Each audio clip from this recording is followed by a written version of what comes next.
In the previous videos, we saw that the Prime Ministers, MPs, MLAs, ministers, as well as the civil servants and government officials have powers and responsibilities at different levels. There are certain expectations from all of them. How do we ensure that each citizen or institution is doing things the right way? What if the ruling party is making use of unfair means to run the country? What if the citizens of the country are against the decisions taken by the government? Whom do they go to? An independent judiciary is a must for a democracy.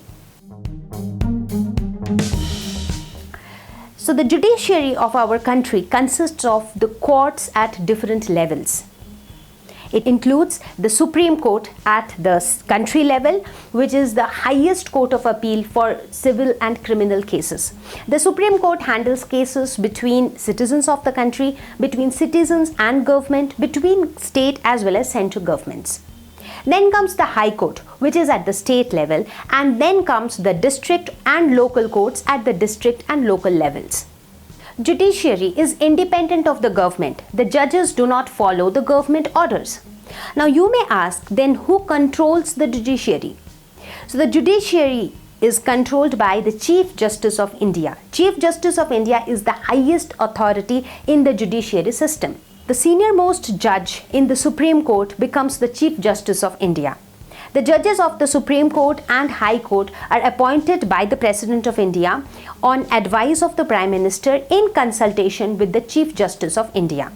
However, it is extremely difficult to get a judge of the Supreme Court or High Court removed or replaced.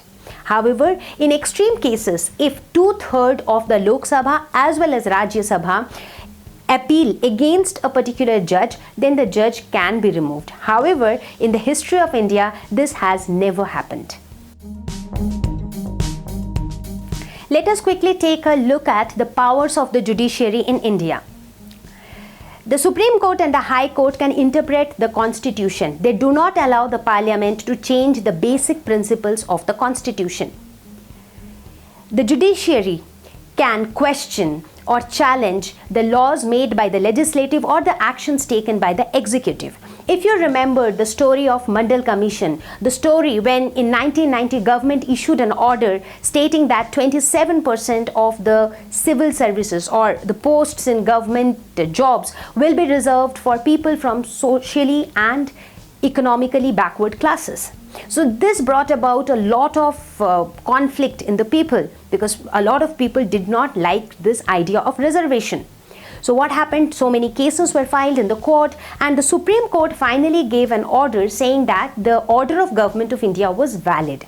However, the court ensured that in 1993 another memorandum was passed by the legislative that stated that the well-to-do families of these backward classes will not be benefited from this act. The judiciary protects the rights of the citizens of the country. It kind of puts a check on the malpractices followed by the public officials or the ruling parties.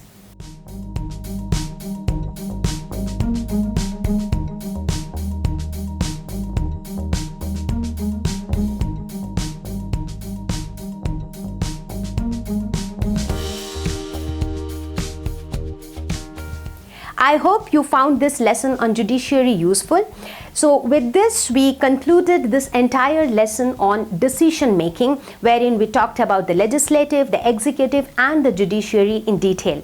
So like and share the video. See you all with the next topic.